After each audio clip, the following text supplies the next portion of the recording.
battle that is being fought in India. The RSS believes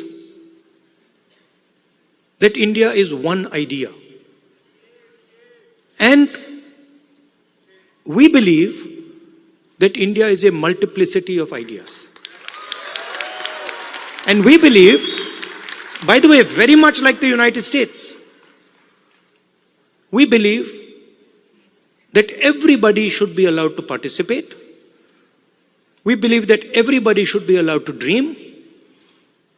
Everybody should be given space, regardless of their caste, language, religion, tradition, history. This is the fight. And the fight was crystallized in the election,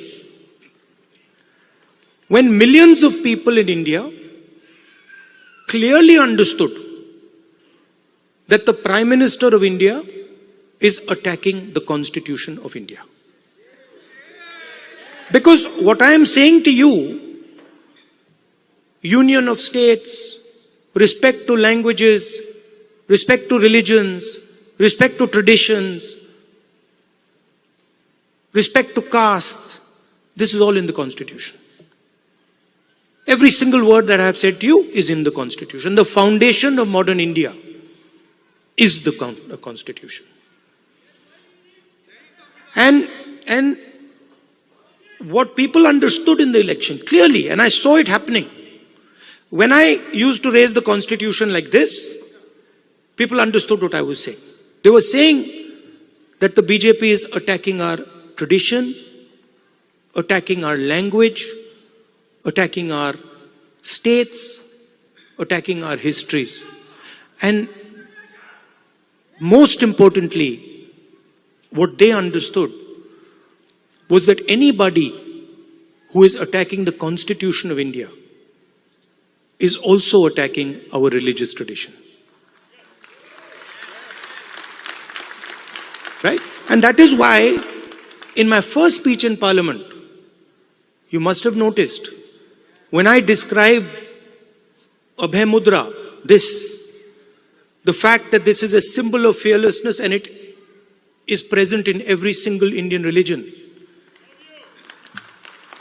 You can look, you go on the internet and you can see every single Indian religion. Guru Nanak Ji holds his hand like this. Shiva holds his hand like this.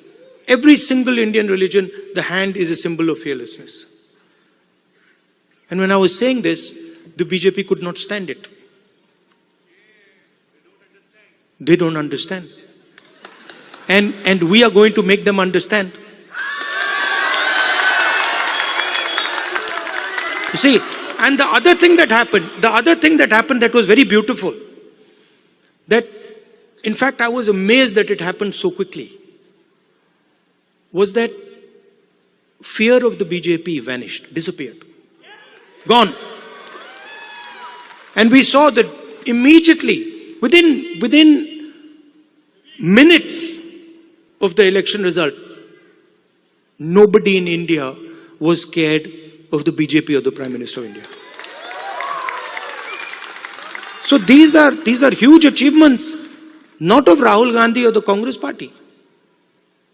We are peripheral. These are huge achievements of the people of India who realized, of democracy, of the people of India who realized that we are not going to accept an attack on our constitution. We are not going to accept an attack on our religion. We are not going to accept an attack. The Indian खबर, सच आपके सामने।